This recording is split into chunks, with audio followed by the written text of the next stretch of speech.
Hey, I'm Tim N7KOM, and it is about 23 degrees Fahrenheit outside, 59 degrees in my office, so the seasons are changing. It's time to take a look at my Medkit, see what I used this year, see what needs to be replaced, and then add in some other essentials for winter. So, this is the kit that I take with me when I do, POTA, soda, whatever activities. And let's, I guess, start with the bag. I keep my med kit in a kind of thicker Ziploc bag. I have no idea where this came from. It was probably containing some sort of product that I bought, but it's been really good kind of as a waterproof container to carry everything. So let's just start pulling things out here and running through what I have in my med kit. To start us off, this is actually some Metolius Climbers tape. Really good for taping your hands for crack climbing, but it's also really good for blisters. So got blisters on your heels or your hands. This is really great to cover those up, add some durability to your skin. Up next, we have some elastic cotton gauze. Always good to have. Ibuprofen. If anyone knows of a nice food grade kind of either small plastic bag or small container for pills that is kind of a lower profile, good for carrying in med kits, let me know in the comments because I'd really like to move away from kind of this big Ziploc bag when I only have 10 ibuprofen in here. Moving right along, let's stay with our medicines. We have some Pepto-Bismol here. Maybe you get a gas station burrito on the way to the trailhead. These are really great to carry with you. Got a little thing of sunblock.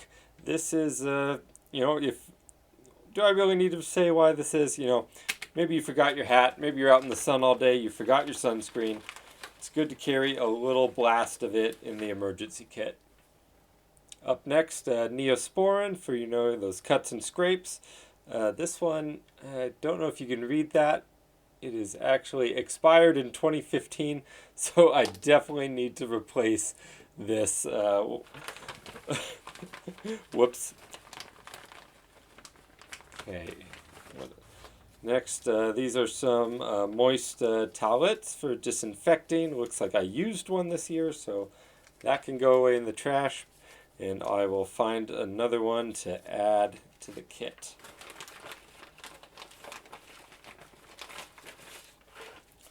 Okay, we're into our bandages. I have one sterile pad here.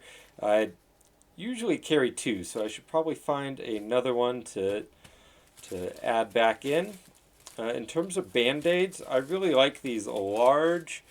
This is what, just give me a size, I don't know, it's about 4 inches by 2.5 inches. Especially for cycling, road rash, kind of bigger scrapes, these are really good when you're out and about to cover those. Up next, your tried and true Band-Aids. Always carry a few of those. Alright, next we got some SWAT T tourniquet. This is, for those more urgent bleeding scenarios. And then, of course, a duct tape, which has so many uses that it's hard to name them all. Instead of carrying a roll of duct tape, I recommend taking an old plastic card, cutting it down, rounding the corners, and then just wrapping some lengths of duct tape around that card, and it makes it nice and low profile, easier to carry. Alright, now a couple things I'm adding in this year.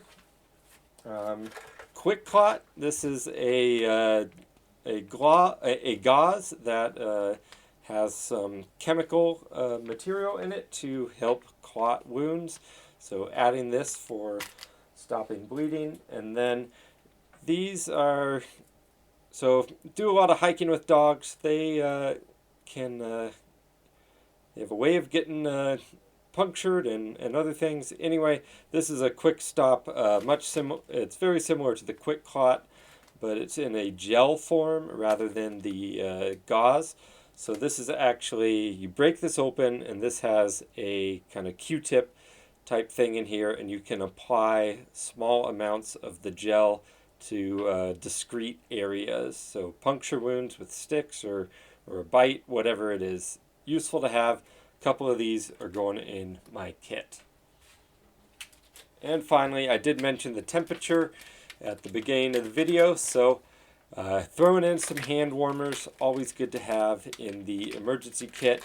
We were talking expiration dates. These actually expired in July of this year, so I will throw them in the kit for now, but be sure to replace them as soon as they are used, which they do get used. Now, one thing I am updating this year is I'm going away from this plastic bag, which I've gotten a few years use, but I'm a little worried it's starting to deteriorate. I am replacing it with a Dyneema zippered pouch that I got off Etsy. I'll throw the link in the description of the video. Really like the quality of these. The guy that made them, don't remember the name off the top of my head, but yeah, so only thing to do now is to fill this up with everything I have here.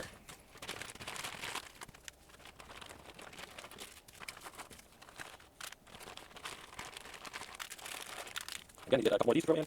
And you replace this, now I'll just throw in sunscreen, ibuprofen, and additional, got a blister farmer's tape, and hand warmers. Let's see if I can get this all zippered up here. And there we go. That is my med kit. And again, I'm going to replace those items I mentioned. Oh, this is the quick stop gels for the dogs to stop bleeding quickly.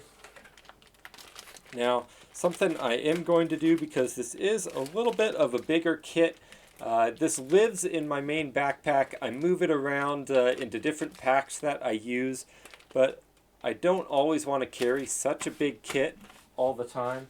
So one thing I did get is I bought a couple different sizes of these Dyneema pouches. So I have a medium one, and then I'm going to make up a small kit, which will be really good, I think, for taking on kind of lighter adventures, cycling, running, whatever.